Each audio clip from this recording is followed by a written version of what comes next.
जैन धर्म की बातें विज्ञान के लिए एक बहुत बड़ी चैलेंज रही है, चुनौती रही है। जिन बातों को वैज्ञानिक आज मान रहे हैं, जैन धर्म में वह सब बातें बहुत पुराने समय से थी। उनका एक अलग संदेश था, उनका बीज अलग था।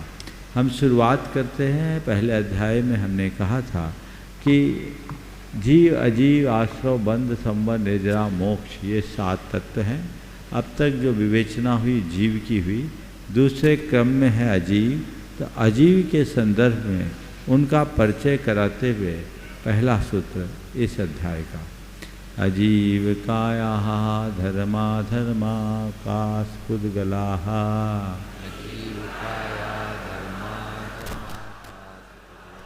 धर्म, अधर्म, आकाश और पुद्गल, ये अजीव काय है। अजीव यानी जड़ है, चेतना से शून्य है। और काय शब्द इनके साथ आया है। काय यानी इनके अंदर प्रदेशों की बहुलता है। अब आपके मन में एक सवाल आएगा, ये प्रदेश क्या होता है? आत्मा जितने हिस्से को घेरे, एक पुद्गल परमाणु आकाश के जितने हिस्से को घेरता है उसको बोलते हैं प्रदेश। तो प्रदेश आकाश को मापने की इकाई मानी जाती है। तो धर्म, अधर्म, आकाश और पुद्गल, ये 4 द्रव्य ऐसे हैं जो अजीव हैं। और दूसरी बात, ये कायवान है, यानी इनमें एक से अधिक प्रदेश है, बहुप्रदेशी है। यहाँ धर्म और अधर्म द्रव्य की जो बात की गई, इसका संबंध पुण्य पाप से न होकर 2 ऐसे द्रव्यों से है जो हम समस्त जीवों और पुद्गलों के क्रमशः गमन और ठहरने में सहकारी है। इनकी चर्चा स्थान देता है।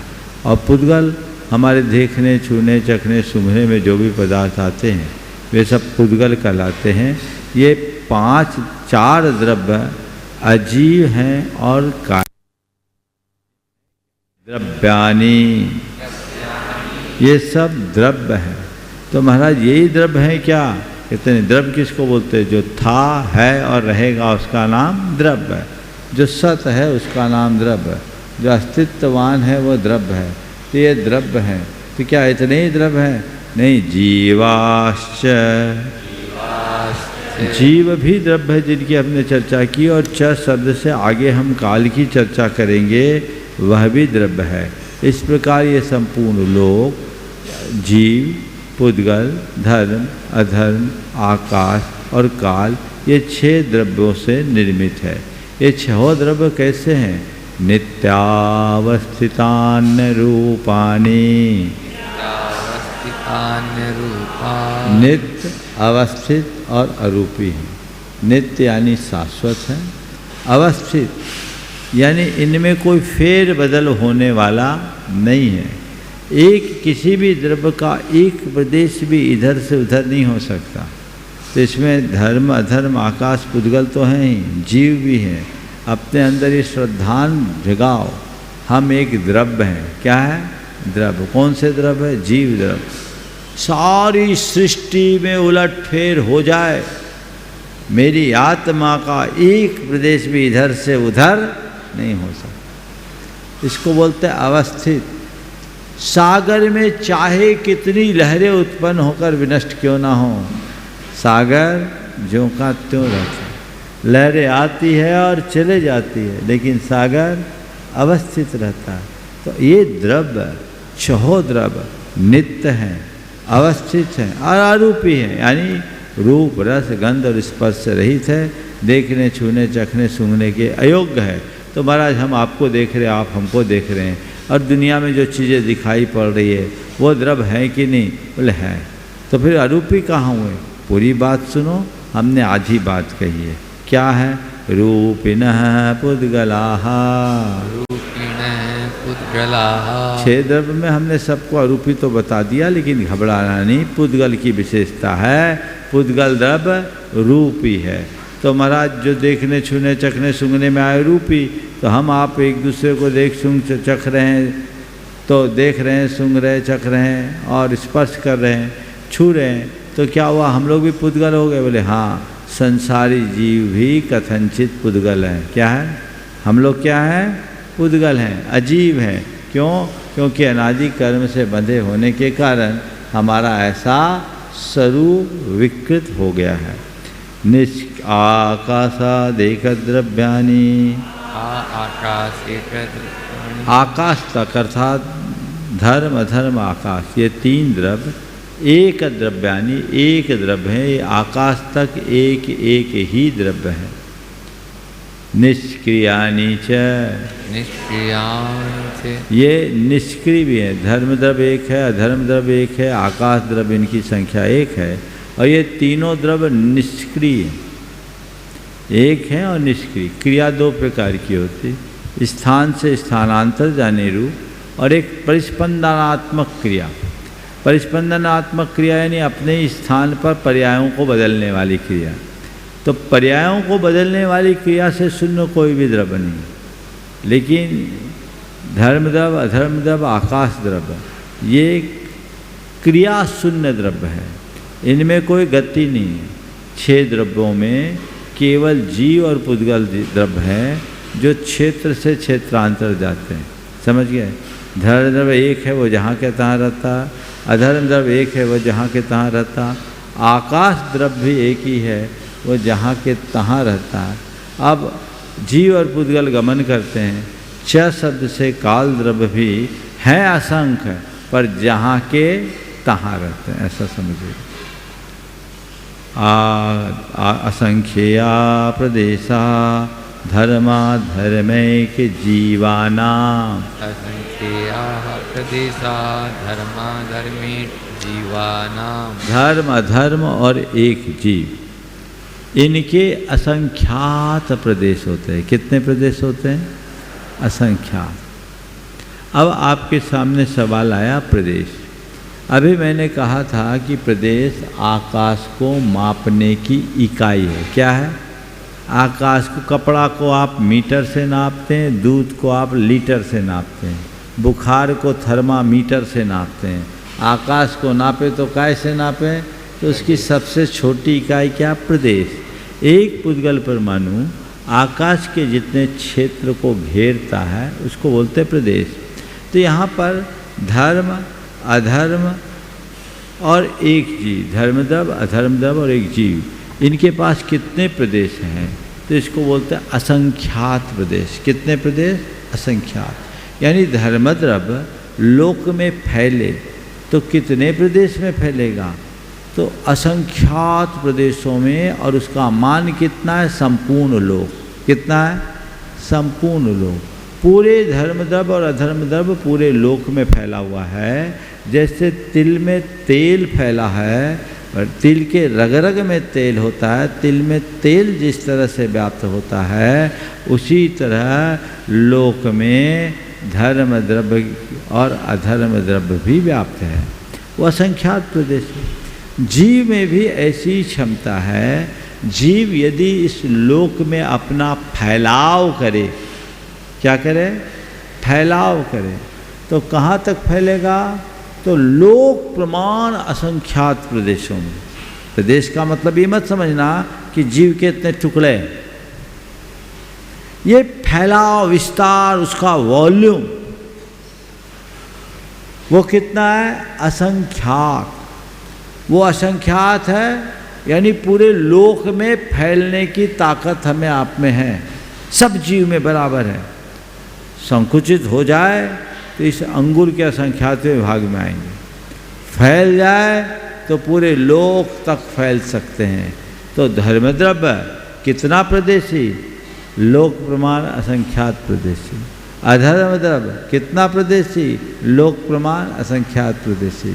आकाश द्रव्य के कितने जीव द्रव्य के कितने प्रदेश?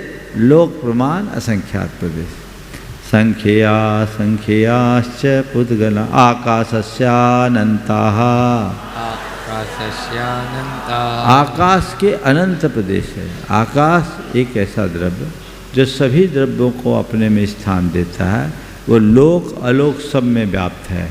जहाँ तक 6 द्रव्य पाए जाते हैं उसको बोलते हैं लोक, और उससे बाहर के आकाश को अलोक। उसमें कितने प्रदेश है? अनंत प्रदेश है। कितने प्रदेश है? अनंत। लेकिन लोक में कितने प्रदेश? असंख्यात। और धर्म द्रव अधर्म द्रव उसी असंख्यात प्रदेश में व्याप्त होकर रहते हैं। और जीव यदि फैले तो पूरे लोक में फैल सकता है। तो चलिए 4 द्रव्यों का हमने प्रदेश जान लिया, धर्म अधर्म जीव और आकाश। पुद्गल द्रव्य के कितने प्रदेश हैं? संख्या संख्याश्च पुद्गलानाम। ये पुद्गल के संख्यात असंख्यात और च शब्द से अनंत प्रदेश होते। पुद्गल अगर अपना फैलाव करे तो उसमें लोक के संख्यात यानी 2, 4, 10, 20, 50, 100 इतने प्रदेशों में 1000, लाख, 10 लाख, करोड़, 10 करोड़ जितने को हम काउंट करें, और उससे आगे आ जाए तो असंख्यात इतने प्रदेशों में। और च शब्द से अनंत प्रदेशों वाला भी होता है।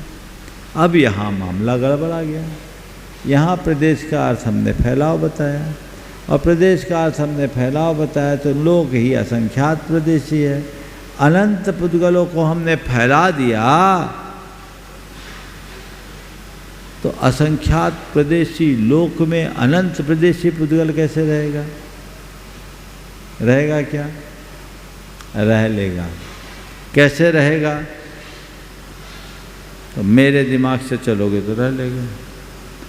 एक बार एक सवाल किया कि एक हाथ के मंदिर में 64 हाथ की देवी कैसे विराजोगे? बोलो, एक हाथ का मंदिर है, उसमें 64 हाथ की देवी विराजना है, क्या करोगे? बोलो, क्या करेंगे? क्या? एक देवी को, छोटी सी देवी के 64 हाथ निकाल देंगे तो 64 हाथ की देवी बन जाएगी, है ना? बहुत समझदार है आप। तो एक हाथ के मंदिर में जब 64 हाथ की देवी विराजमान हो सकती है तो असंख्यात प्रदेशी लोक में अनंत प्रदेशी पुद्गल भी रह सकता है। समझिए, यहाँ पर जब पुद्गल के संदर्भ में हम प्रदेश का अर्थ करेंगे तो चूंकि पुद्गल स्वतंत्र नहीं है, पुद्गल में अनेक परमाणुओं का पुंज है, तो परमाणुओं के पुंज को हम स्कंध कहते हैं। तो जब अनंत परमाणुओं का कोई एक पुंज बन जाता है तो उसको हम बोलेंगे अनंत प्रदेशी। उसके उतने उतने वो क्या है? उसके अंदर रहने वाले घटक, बाकी द्रव्यों में उनका फैलाव, और इसमें उसको बोलेंगे पुद्गल का अंश। समझ गए? जो टुकड़े टुकड़े टुकड़े टुकड़े हो सकते हैं। तो एक प्रदेश में भी अनंत प्रदेशी पुद्गल परमाणु रह सकते हैं। यानी अनंत परमाणु स्वतंत्र रूप से भी रह सकते हैं और पृथक पृथक रूप से भी रह सकते हैं। कैसे रह सकते हैं? तो इस कारण से कि पुद्गलों में सूक्ष्म परिणमन और अवगाहन की शक्ति होती है। किसकी शक्ति होती है? सूक्ष्म परिणमन और अवगाहन की शक्ति होती है। उदाहरण के लिए रोज़मर्रा के जीवन में आप लोगों को ये अनुभव में आता है, लबालब भरे दूध की गिलास में आपने 2 चम्मच शक्कर डाली। बोलो, दूध ऑब्जर्व करता है कि नहीं? कर लिया?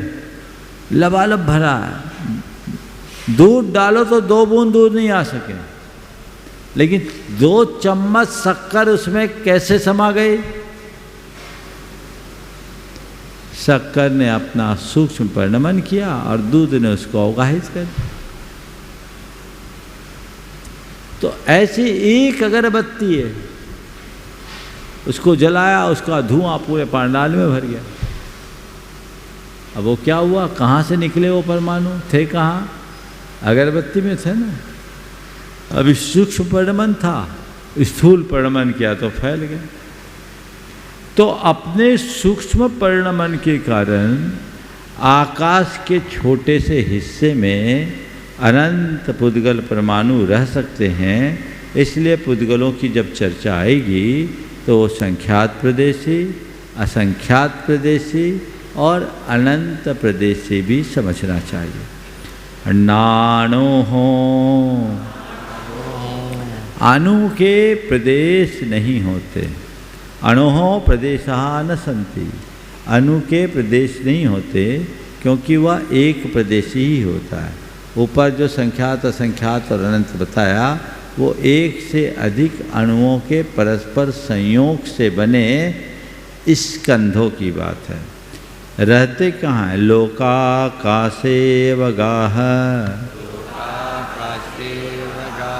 लोकाकाश में ही इनका अवगाह अर्थात स्थान है। लोकाकाश किसको बोलते हैं? आकाश के जितने हिस्से में छह द्रव्य देखे पाए जाए उसका नाम लोकाकाश, और उससे बाहर के शुद्ध आकाश का नाम अलोकाकाश। धर्माधर्मयो कृष्णे, धर्म और अधर्म द्रव्य का अवगाह कृष्ण ने संपूर्ण लोकाकाश में, जितना बड़ा लोक उतना ही बड़ा धर्म और अधर्म द्रव्य का क्षेत्र। ये दोनों द्रव्य एक एक हैं, अमूर्त हैं, यानी रूप रस गंध और स्पर्श से रहित हैं। पूरे लोक में तिल में तेल की तरह व्याप्त हैं, निष्क्रिय हैं। कैसे हैं? निष्क्रिय यानी एक स्थान से दूसरे स्थान में नहीं जाते, लेकिन दोनों का इस संसार में बहुत महत्वपूर्ण स्थान है। धर्मद्रव्य गतिशील जीव और पुद्गलों के गमन में सहायक है। किस में सहायक है? धर्मद्रव्य गतिशील जीव और पुद्गलों के गमन में सहायक है, तो अधर्म द्रव्य ठहरते हुए जीव और पुद्गलों के ठहरने में सहायक। एक गमन में सहायक है और दूसरा ठहरने में सहायक। हमने आपके लिए कहा गतिशील, और दूसरी बात कही जीव और पुद्गल। पहली बात दिमाग में रखिए कि गति करने वाले द्रव्य दो ही हैं। कौन? जीव और पुद्गल। अब हम जब गमन करने को इच्छुक हों तो धर्म द्रव्य हमारा सहायक है। जैसे रेल के लिए पटरी, रेल को कौन चलाता है? इंजन की पटरी? रेल को चलाता कौन है? इंजन। पर बिना पटरी के धर्मद्रव्य पटरी है, जीव खुद अपनी शक्ति से चलता है, इंजन हमारे भीतर है। तो गतिशील जीव और पुद्गलों के गमन में सहायक द्रव्य धर्मद्रव्य है, तो स्थानशील जीव और पुद्गलों के ठहरने में सहायक अधर्म द्रव्य है। जैसे आपके लिए धरती, धरती ने आपको ज़बरदस्ती बिठाया क्या? आप बैठे हैं, बैठने की इच्छुक है तो स्वागत है। ये प्रेरक नहीं, उदासीन है। अगर प्रेरक होते तो धर्म द्रव्य हमारा हाथ पकड़ कर कहता चलो, और अधर्म द्रव्य हमारी टांग खींचता, बोले कहाँ चले, यहीं ठहरो। मामला उलझ जाता, न हम चल पाते न ठहर पाते। तो धर्म द्रव्य अधर्म द्रव्य जैन धर्म में ही पाए जाते हैं, और जैन धर्म के अनुसार इस यूनिवर्स के लोक और अलोक में विभाजन है। एक समय तक इसको आइंस्टीन के बाद एक मत था कि धर्म द्रव्य मीडियम ऑफ मोशन है, और कुछ लोगों ने न्यूटन के ग्रेविटी के सिद्धांत के साथ जोड़कर अधर्म द्रव्य को गुरुत्वाकर्षण से जोड़ा था। हालांकि अब मीडियम ऑफ मोशन को विज्ञान ने नकार दिया, लेकिन फिर भी जैन धर्म में जो बात कही गई है आगे पीछे इसे स्वीकार करना पड़ेगा। ये गमन का एक आवश्यक हेतु है, और इसी अवधारणा के कारण लोक और अलोक का विभाजन है। जहाँ तक धर्म और अधर्म द्रव्य है, वहीं तक जीव और पुद्गल आदि द्रव्यों की गति और स्थिति है, और जहाँ तक इन द्रव्यों की गति और स्थिति है वहीं तक लोक है, उससे बाहर अलोक। एक प्रदेशादिषु भाज्य है पुद्गलानाम, एक प्रदेशादिषु भाज्य है पुद्गलानाम, पुद्गलानाम अवगाह, पुद्गलों का अवगाह एक प्रदेश को आदि कर भाज्य है यानी संभाव्य है। एक पुद्गल परमाणु लोक के एक प्रदेश में भी रह सकता है। पुद्गल एक प्रदेश में, दो प्रदेश में, तीन प्रदेश में, ऐसे संख्यात काउंटेबल में और असंख्यात प्रदेशों में भी व्याप्त होकर रह सकता है। संख्यात असंख्यात प्रदेशों में भी व्याप्त हो सकता है। जैसा अभी मैंने आपको बताया कि परमाणु अपना सूक्ष्म परिणमन कर ले तो बहुत संकुचित हो सकता है, और विस्तार करे तो फैल सकता है। एडिक्टन के मतानुसार 1 क्यूबिक इंच न्यूक्लियर मैटर, समझ गए, जो वेस्टेज है, उसका वजन 1 टन तक हो सकता है। आप सोच सकते हैं कितना भारी 1 क्यूबिक इंच कितना होता है। इतना ज़्यादा घनत्व, पदार्थों का घनत्व ज्यों ज्यों बढ़ता है वॉल्यूम घटता है, वेट बढ़ता है, और वॉल्यूम बढ़ता है तो उसका घनत्व घटता है, वेट घटता है। 1 किलो का बाट और 1 किलो रुई, भारमान दोनों का बराबर है, लेकिन वॉल्यूम में अंतर है।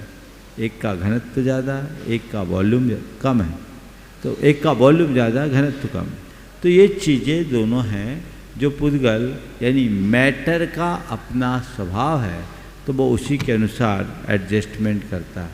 असंख्ये भागादिषु जीवानाम, असंख्ये भागादिषु जीवानाम, जीवों के प्रदेश कितने हैं?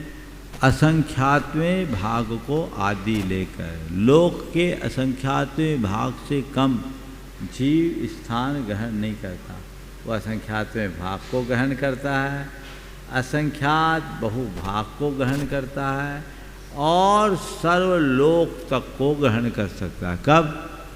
हम आप जितने देहधारी कम से कम लोक के असंख्यातवें भाग क्षेत्र को ग्रहण करेंगे, लेकिन जब केवली भगवान समुद्घात करके अपने आत्मा को फैलाते हैं, तो एक समय ऐसा होता है जब असंख्य लोक के असंख्यात बहुभाग में और लोक पूर्ण समुद्घात में असंख्यात संपूर्ण लोक में फैल जाते हैं। प्रदेश संहार विसर्पाभ्याम प्रदीपवत, ये सब कैसे हो जाता है? कई बार बोलते हैं जीव सब बराबर, क्या चींटी में जीव छोटा, हाथी में जीव बड़ा। कहते नहीं, चाहे चींटी का जीव हो या हाथी का जीव, जीव सब जीव हैं और सब जीव बराबर है। चींटी से लेकर हाथी तक के सभी जीव बराबर हैं। अंतर क्या है? हाथी के प्रदेश फैले हुए हैं, चींटी के जीव के प्रदेश संकुचित है। एक बच्चा जब माँ के पेट में आता है, तो जिस समय माँ के पेट में आता है उस समय उनके प्रदेश सब संकुचित रहते हैं। जैसे जैसे शरीर का विकास होता है, उसकी आत्मा का फैलाव बढ़ता जाता है, और बढ़ते बढ़ते बढ़ जाता है, पूरा शरीर विकसित हो जाता है, 5 फीट 6 फीट का हो जाता है। तो ऐसे ही आत्मा में एक स्वाभाविक शक्ति संकोच और विस्तार की, यानी सिमटने और फैलने की। आत्मा कर्म के उदय से उसे छोटा बड़ा जैसा शरीर प्राप्त होता है, उसके अनुसार संकोच विस्तार कर लेते। शरीर के छोटा मिलने पर आत्मा संकुचित हो जाता है। जैसे जैसे शरीर बढ़ता है, आत्मा भी फैलाव करने लगता है, फैलता जाता है। इसलिए उसको प्रदेश के संकोच और विस्तार के कारण ऐसा कहा, और उदाहरण दिया प्रदीप व दीपक की तरह। इस पूरे हॉल में यदि एक दीपक जलाए तो उसका प्रकाश पूरे हॉल में फैलेगा कि नहीं? और उसके ऊपर हमने एक कोई डार्क कवर रख दिया तो क्या होगा? उसका प्रकाश वहीं सिमट जाएगा। ऐसे ही जैसे प्रकाश संकोच और विस्तार करता है, वैसे ही हमारी आत्मा स्वाभाविक रूप से संकोच और विस्तार करते। अब इसके बाद 6 द्रव्यों की चर्चा। ये द्रव्य करते क्या है?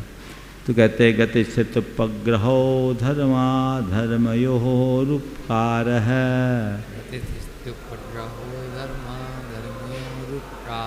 गति स्थिति उपग्रहो, गति और स्थिति रूप उपग्रह यानी उपकार में धर्म और अधर्म द्रव्य का उपकार है। उपकार यानी ये उनका रोल है। धर्म द्रव्य जीव और पुद्गलों के गति में, और अधर्म द्रव्य जीव और पुद्गलों के स्थिति यानी ठहरने में उपकार करता है। उपग्रह और उपकार दोनों शब्द एक अर्थ के द्योतक हैं, फिर भी इन्हें अलग अलग रखा। 2 बार इसलिए उल्लेखित किया यदि ऐसा नहीं किया जाता तो गड़बड़ हो जाता, अर्थ का अनर्थ हो जाता। क्या होता? तो कहते धर्मद्रव्य जीवों के गति में उपकारी है और अधर्मद्रव्य पुद्गलों के ठहरने में उपकारी है। ये ऐसा भ्रम ना हो, इसलिए आचार्य महोदय ने स्पष्ट लिख दिया, गति स्थित्युपग्रहो धर्माधर्मयो रूपकार। आकाशस्यावगाह, आकाशस्यावगाह। आकाश द्रव्य का काम क्या है? सभी द्रव्यों को अवगाह यानी स्थान देना। शरीर वांग मन प्राणापान पुद्गलानां, शरीर वांग मन प्राणापान पुद्गलानां, सुख दुख जीवित मरणोपग्रहाश्च। सुख दुख जीवित मरणोपग्रहाश्च। हमारे जीवन में पुद्गलों का बहुत बड़ा स्थान है। हमारा शरीर, हमारे वचन, हमारा मन, श्वास प्रश्वास, वचन मन, श्वास प्रश्वास, ये सब किसकी देन है? पुद्गलों की। पुद्गल परमाणुओं से ही हमारा शरीर बना। हम जो बोल रहे हैं ये भी वचन वर्गनाओं यानी पुद्गलों को ग्रहण करने के आधार पर ही बोल रहे हैं। फिर मन जो मनन चिंतन कर रहे हैं उसमें भी पुद्गलों का स्थान है, और श्वास प्रश्वास ले रहे हैं ये भी पुद्गल का खेल है। संसार की सारी प्रवृत्तियाँ पुद्गलाश्रित है। देखिए मनन चिंतन भी परमाणुओं के ऊपर निर्भर करता है। कुछ स्थान में जाएं तो आपका मन लगता है, एकाग्र हो जाते हैं, आपका चिंतन चल जाता है। और कुछ जगह ऐसा होता है जहाँ आपका मन नहीं लगता, आपका चिंतन कुंठित सा हो जाता है। क्यों? जहाँ के परमाणु अनुकूल होते हैं वहाँ थोड़े प्रयत्नों में भी अच्छा चिंतन हो जाता है, और जहाँ के परमाणु अनुकूल नहीं होते वहाँ खूब बैठो दिमाग ही नहीं चलता। तो मनन में भी पुद्गल सहायक है। वातावरण का हम लोगों पर बहुत गहरा असर पड़ता है। तो कहते ये तो पुद्गल का उपकार है, लेकिन पुद्गल के और भी कुछ उपकार है। कहते हाँ, जीवों पर पुद्गल के उपकार हैं। सुख दुख जीवित मरणोपग्रहाश्च, सुख दुख जीवित मरणोपग्रहाश्च। सुख दुख जीवन और मरण ये भी पुद्गल के उपकार है। हमारे जीवन में जो भौतिक सुख मिलता है वो किसके कारण से मिलता है? पुद्गलों के कारण। हमारा दुख मिलता है वो भी किसके कारण? पुद्गल के। हमारा जीवन और मरण भी पुद्गल के। महाराज इसको उपकार क्यों कहा? दुख को उपकार, मरण को उपकार, ये उपकार थोड़ी होता है। यहाँ कहने का तात्पर्य उपकार का अर्थ वही नहीं जो हम रूढ़ अर्थ में लेते हैं। उपकार यानी उनका कार्य, उपक्रियते उपकार है, जो किया जाए, जो करते हैं उसका नाम उपकार है। फिर भी सुख दुख भी उपकार है और मरण भी उपकार है। कैसे बता दें? दुख हम पर उपकार है और मौत भी उपकार है। क्यों? अगर दुख नहीं होता तो तुम धर्म क्यों करते? बोलो, दुख नहीं होता तो धर्म क्यों करते? और धर्म नहीं करते तो संसार में लगा रहे होते गोते, तो दुख है तो हम पर उपकार है कि नहीं? है ना? और मरण नहीं होता तो अभी हमारा क्या होता? बोलो। पहली बात तो पुराने लोग मरते नहीं तो हमें जगह ही नहीं मिलती। आभार मानो उन सब का जो हमारे लिए जगह खाली करके गए, और उस आभार को स्वीकार करते हुए खुद भी तैयार रहो कि ज़्यादा दिन टिकना नहीं, हमें भी खाली करके जाना है। फिर दूसरी बात, जिंदा रहो, शरीर जर्जर रहे तो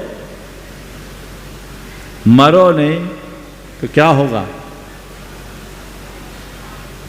घर में लोग आए जाए और एक आदमी की 500 साल की उम्र हो, वो घर में ही अजायब घर की वस्तु बन के रहेगा, उसको कोई पहचान ही नहीं पाएंगे, है ना? तो ये अच्छा है ना? मरण भी हम पर उपकार है। इसलिए आखिरी में जब लोग आसक्त होते तो ये कहते हैं भगवान अब उठा ले कहते हैं कि नहीं? तो मृत्यु भी एक प्रकार का उपकार है, क्योंकि मृत्यु जीवन का अंत नहीं, चोले का परिवर्तन है। जैसे फटे वस्त्र को बदल देना, नए वस्त्र को पहन लेने पर सामने वाला व्यक्ति खुश होता है, ऐसे ही ज्ञानी देह परिवर्तन में खुश होता है, विषन्न नहीं होता। इसलिए सुख दुख जीवन मरण भी उपकार। और ये अलग से कहा, ये इसलिए कहा कि ये जीव पर भी उपकार है। जो लोग कहते हैं एक द्रव्य दूसरे द्रव्य का कुछ नहीं करता, उनको इन दोनों सूत्रों को देखना चाहिए। इसी को दर्शाने के लिए दो अलग अलग सूत्र दिए, नहीं तो एक ही सूत्र में सब काम हो जाता। एक बार एक विद्वान ने अपनी बात कही, वो कनाडा गए। कनाडा में एक युवती ने आकर उनसे पूछा, आप यहाँ क्यों आए? बोले आप लोगों को जैन धर्म का मर्म बताने। जैन धर्म का मर्म बताने के लिए आप भारत से कनाडा तक आए? यहाँ तक आने क्या मतलब? बोले क्यों? जब जैन धर्म में कहा जाता है कि एक द्रव्य दूसरे द्रव्य का कुछ कर नहीं सकता, तो आप जैन धर्म का मर्म बताने के लिए भारत से चलकर कनाडा क्यों आए? हमने कहा आपको किसने बताया? बोले मेरी मम्मी ने। आपको किसने बताया? बोला मेरी मम्मी ने। आपकी मम्मी को? बोले डॉक्टर भारिल ने। आपको किसने बताया? बोले मेरी मम्मी ने। आपकी मम्मी को? बोला डॉक्टर भारिल ने। अच्छा, इसका मतलब ये है कि डॉक्टर भारिल ने आपकी मम्मी को और आपकी मम्मी ने आपको ये अच्छे से समझा दिया कि एक द्रव्य दूसरे द्रव्य को समझा नहीं सकता। परस्परोपग्रहो जीवानाम, जीवों एक दूसरे के ऊपर उपकार करते हैं। जीव परस्पर उपग्रह, एक दूसरे के ऊपर जीव के ऊपर उपकार होता है। देखो भगवान का हम सब पर उपकार है कि नहीं? क्या भगवान ने हमें तत्व ज्ञान दिया, लेकिन हमारा भगवान पर उपकार है। बोलो क्या बोल रहा हूं? भगवान का हम सब पर उपकार है, ये तो सुज्ञात है, लेकिन भगवान पर हम सब का उपकार है। कैसे? भगवान ने हमें ज्ञान दिया है, उनका उपकार, और हम उनके रास्ते पर चले, हमारा भगवान पर उपकार। भगवान ने तीर्थ बनाया और हम नहीं चलते तो तीर्थंकर काय को होते? गुरु ने हमें उपदेश दिया, दीक्षा दी, ये हम पर गुरु का उपकार, और हमने गुरु के आदर्शों को आत्मसात किया, ये हमारा गुरु पर उपकार। मालिक ने सेवक को जीविका दी, ये मालिक का सेवक पर उपकार, और सेवक ने मालिक का काम किया, ये सेवक का मालिक पर उपकार। ये संसार परस्पर की इसी वृत्ति पर चलता है, इसलिए जैनों का ये सूत्र वाक्य है, परस्परोपग्रहो जीवाना। एक दूसरे के पूरक और प्रेरक बन करके चलिए। अब काल द्रव्य वर्तना परिणाम क्रिया परत्वा परत्वे च कालस्य। वर्तना परिणाम क्रिया परत्वा परत्वे च कालस्य। वर्तना परिणाम क्रिया परत्व और अपरत्व, ये सब काल द्रव्य के उपकार। वर्तना क्या है? वर्तना का अर्थ है उपस्थिति। समस्त द्रव्यों के परिणमन में जो हेतु है उसको बोलते हैं वर्तना। ये काल द्रव्य का मुख्य लक्षण है। इसके बिना हम आप में परिवर्तन नहीं आ सकता। जैसे आपने कुम्हार को देखा होगा, अब तो नई जनरेशन में तो सब तो मोटराइज हो गया। पुराने ज़माने में कुम्हार जब बर्तन बनाता था तो एक चाक पर मिट्टी का लोंधा रखकर उसे घुमाता और उससे बर्तन बनाता। वो चाक के नीचे एक कील होती थी, अब एक्सल होने लगा। कील, उस कील के ऊपर चाक घूमती। किस पर घूमती है? कील के ऊपर। अब कील के ऊपर चाक घूम रही है पर कील स्थिर है। कील घुमा रही है क्या?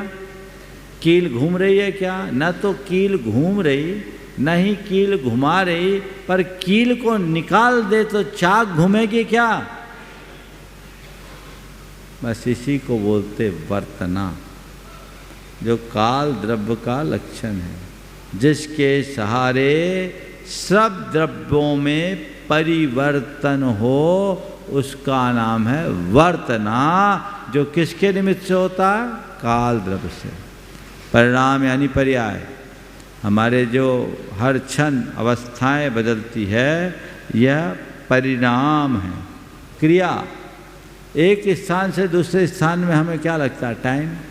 परत अपरत, परत यानी दूर, अपरत यानी पास, ये सब भी काल की परिणति है। ये सब कालकृत उपकार है, इसमें वर्तना ही वास्तविक काल है, बाकी सब व्यवहार काल। स्पर्श रस गंध वर्णवंतः पुद्गलाः,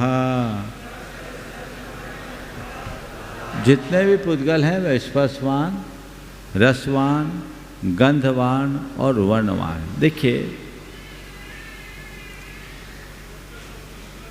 हाँ श्रीफल चढ़वा दो 2 मिनट के लिए। अपने बीच आपके शहर के जिलाधीश महोदय आए हैं और ऐसी मुझे सूचना मिली है कि परसों के दिन, परसों का ही है ना, परसों आपके मुख्यमंत्री महोदय सदलबल यहाँ पधार रहे हैं और उनके ही कार्यक्रम के व्यवस्था के लिए कलेक्टर महोदय आए हैं। एक बार आप सभी इनका जोरदार, कमिश्नर साहब भी साथ में, कलेक्टर साहब हैं, एक बार सभी आप इनका अभिनंदन कर दें। इन लोगों की व्यस्तता 24/7 होती है, मैं समझता हूँ। यदि उनको अनुकूलता हो तो ठीक, नहीं तो फिर कभी आएंगे। एक बार जोरदार अभिनंदन सभी कर दें। ठीक, अभी नहीं, अभी नहीं। हाँ, नलवानी जी भी आ जाइए। आपके लोकप्रिय स्वाध्याय अभी बीच में नहीं। हाँ, शंकर जी लालवानी यहाँ के लोकप्रिय सांसद, जो बहुत तत्परता से लगे और चातुर्मास महोत्सव के एक कर्मठ कार्यकर्ता के हैसियत से काम कर रहे हैं। एक बार इनका भी सम्मान कर दें। चूँकि अभी हमारे स्वाध्याय की मर्यादा है, इसलिए यही आशीर्वाद बेहतर होगा, फिर अनुकूलता से आएंगे।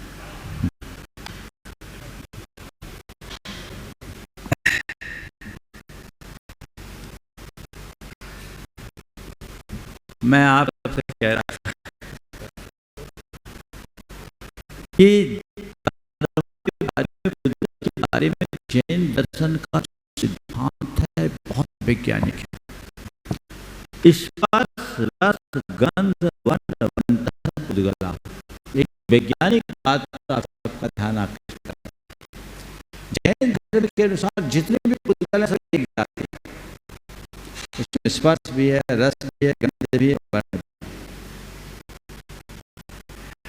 एक दर्शनों में ऐसा मत है कि जैसे पृथ्वी में चारों है, जल में गंध नहीं है, अग्नि में स्वाद नहीं है और वायु में स्पर्श है, रस है, वर्ण नहीं।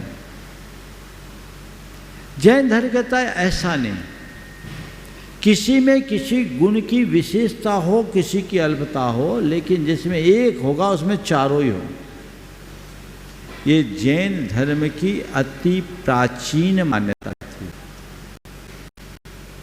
और इसे पिछले 40-50 वर्षों में विज्ञान ने भी मान्यता दे दी। पहले मूलतः 93 माने जाते थे और जब से ऑर्गेनिक केमिस्ट्री का डेवलपमेंट हुआ, तब से स्थापित हो गया कि मूलतः एक है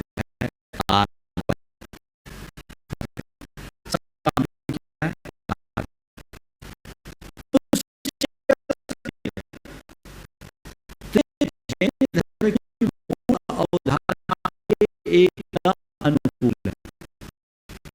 जैन मूलभूत अवधारणा है उसके एकदम अनुकूल है और जो बातें जैन धर्म में हजारों वर्ष पूर्व कही गई उसे विज्ञान आज मान्यता दे रहा है। विज्ञान कहता है तत्व मूलता एक है जैन धर्म कहता है सभी परमाणु मूलतः एक हैं। हमने इन सब बातों को बहुत विस्तार से, हमारी पुस्तक है जैन धर्म और दर्शन, उसमें अजीव धर्म का एक पूरा चैप्टर है। जिन्हें इस अध्याय के बारे में विशेष जानना है, खासकर विज्ञान, आप उससे पढ़ सकते हैं। आपको बहुत सारी नई निष्पत्तियां देखने को मिलेगी। शब्द बंद सूक्ष्म स्थौल्य संस्थान भेद तमश्छाया तपोद्योतवन्तश्च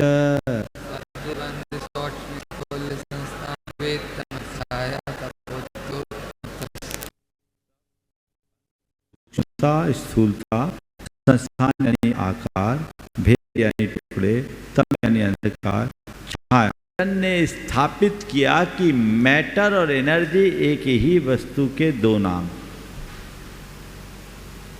एक लंबे समय तक साउंड को एनर्जी माना जाता था, मैटर में आज से हजारों वर्ष पूर्व ये बात स्थापित कर दी गई थी कि शब्द भी पुद्गल है। समझ गए? शब्द भी पुद्गल, ये मैटर है, एनर्जी नहीं है, पुद्गल की पर्याय है और शब्द की गति भी बताया। पुद्गल का परमाणु एक समय 14 राजू पार कर सकता है, तो उससे दुगने समय में यानी 2 समय में शब्द एक छोर से दूसरे छोर 14 राजू जा सकता है। छाया यानी प्रतिबिंब। देखिए आज ये टेलीविजन का सिस्टम है ना, ये जैन दर्शन के मान्य। अभी हम जो बोल रहे सामने सब स्क्रीन पे आ रहा है, ये क्या है? जैन दर्शन कहता है कि प्रत्येक पुद्गलों से प्रति समय उसकी छाया निकलते रहती, किरणें निकलती, ये इसका स्वभाव है।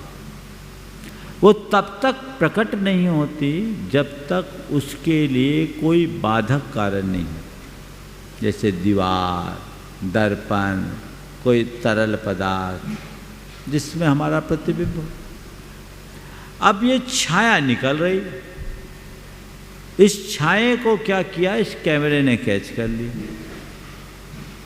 कैच करके क्या किया, इसने प्रकाश की तरंगों को ध्वनि की तरंगों में परिवर्तित कर दिया और ध्वनि की तरंगों में परिवर्तित करके वहाँ से टेलीकास्ट कर दिया।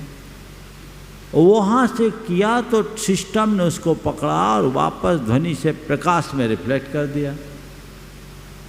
हमारे सामने दृश्य आ गया, हमको चमत्कार दिख रहा है। जब पहली बार ऐसा देखा तो लोगों को चमत्कार लगा। तो ये कहाँ से आया? जैन दर्शन में इन सब की मान्यताएं हैं। ये प्रतिच्छाया का सिद्धांत नेचुरली ये निकलता है। समझ गए? अगर हमारे अंदर से छाया नहीं निकलती तो ये छायाकार हमारी फोटो नहीं खींच सकते। समझ गए? भारत में शूटिंग को छायांकन कहा जाता है, छायांकन, और कैमरामैन को छायाकार कहा जाता था। समझ गए ना? पहले जो छायाकार कौन है, जो फोटो खींचने वाला है वो छायाकार है, और उस क्रिया को बोला जाता था छायांकन। तो ये क्यों छाया का अंकन? छाया निकल रही तब ना, कोई अलग से थोड़ी पटकाया, उनका अपना कोई क्रिएशन नहीं है, केवल कैप्चरिंग है। समझ गए? तो ये सब पुद्गल की पर्याय है। अणवः स्कंधाश्च, पुद्गल परमाणु के पुद्गल के मूलतः 2 भेद हैं, अणु और स्कंध। अणु पुद्गल परमाणु का वह अंतिम और अविभाज्य अंग है जिसके और कोई विभाग, भेद या कण संभव न हो, उसको बोलते हैं परमाणु। और 2 या 2 से अधिक परमाणुओं के मेल से बनी पुद्गलों की संयुक्त पर्याय का नाम स्कंध। एक विशेष बात की बात बोलता हूँ। वैज्ञानिकों के अभिमत के अनुसार डाल्टन के परमाणुवाद से लेकर बोसोन के गॉड पार्टिकल तक, पुद्गल के विषय में, खासकर परमाणु के विषय में न जाने कितनी निष्पत्तियां आई और कई चीज़ें तो डस्टबिन में चले गई। बहुत परिवर्तन आया। पहले पुद्गल परमाणु आया, परमाणु के बाद इलेक्ट्रॉन आया, प्रोटॉन आया, न्यूट्रॉन आया, पॉजिट्रॉन आया, मेसॉन आया, क्वार्क आया, न जाने कितने 122 चीज़ें आई। जैन दर्शन में जो परमाणु की मान्यता शुरू में थी वही आज है, आगे भी वही रहेगी। जैन दर्शन के अनुसार ये जितने परमाणु वो परमाणु तक पहुँचे ही नहीं, क्योंकि यहाँ विभाग, भेद, कण दिख रहे हैं। जैन दर्शन के अनुसार परमाणु वह मूल कण है जिसका अन्य कोई विभाग, भेद, कण की कल्पना ही संभव नहीं। लोक में जिसे परमाणु कहा जाता है, जैन दर्शन के अनुसार वह अभी अनेक परमाणुओं का पुंज है। तो परमाणु पुद्गल का स्वाभाविक रूप है और ये अणु और स्कंध है। ये कैसे बनते हैं? भेद संघातेभ्य उत्पद्यन्ते। ये भेद, संघात और भेद संघात, इन तीनों की प्रक्रियाओं से उत्पन्न होते हैं। बड़े स्कंध के टूटने से, दो के आपस में जुड़ने से और एक से टूटकर एक से जुड़ने से ये जितने भी केमिकल कंपाउंड्स बनते हैं, इसमें एक इलेक्ट्रॉन उससे लेता देता, इससे चीज़ें बनती बदलती है। तो इसका बंध के 3 नियम हैं। जिन्होंने रसायन शास्त्र पढ़ा होगा, संक्षेप में मैं बोलता हूँ क्योंकि टाइम भी हो रहा है। 3 प्रकार के बंध होते हैं: वैद्युत संयोजी बंध, सहसंयोजी बंध और वैद्युत सहसंयोजी बंध। यदि आप इस सूत्र का विस्तार चाहें तो उससे समझ सकते हैं। भेदादनु, अणु की उत्पत्ति भेद से ही होती है, यानी टूटने से ही होती है। इसलिए एक बात ध्यान रखना, जैसे कोई आत्मा अनादि से परमात्मा नहीं है, वैसे ही कोई भी परमाणु अनादि से परमाणु नहीं है। जितने भी परमाणु हैं कभी न कभी वो स्कंध बने, स्कंध से टूट करके ही अणु बनते। भेद संघाताभ्याम चाक्षुष, भेद संघाताभ्याम चाक्षुष। चाक्षुष हमारे देखने में जितनी भी चीज़ें आ रही है ना, वो भेद और संघात से बनी है। कहीं से टूटी और कहीं से जुड़ी। जो अभी दिखाई नहीं पड़ रहा वो दिखाई पड़ने योग कब बनेगा? जब उनमें एक ही साथ भेद और संघात की क्रिया हो। हमारे गुरुदेव जब पढ़ाते थे, हम लोग तत्वार्थ सूत्र पढ़ाया। मेरा ये सौभाग्य है कि जिस दिन मेरा संघ में प्रवेश हुआ, मेरी शुरुआत सीधे तत्वार्थ सूत्र से हुई। उस समय, जिस समय मुझे 24 भगवान के नाम भी नहीं आते। हो सकता है यदि उस समय मुझसे पूछ लेते कि मल्लीनाथ भगवान कौन से तीर्थंकर थे, तो मैं बगले झांकता, इधर उधर देखता। लेकिन गुरुदेव की कुछ कृपा ऐसी हुई कि ड्रेस बदलने के बाद आशीर्वाद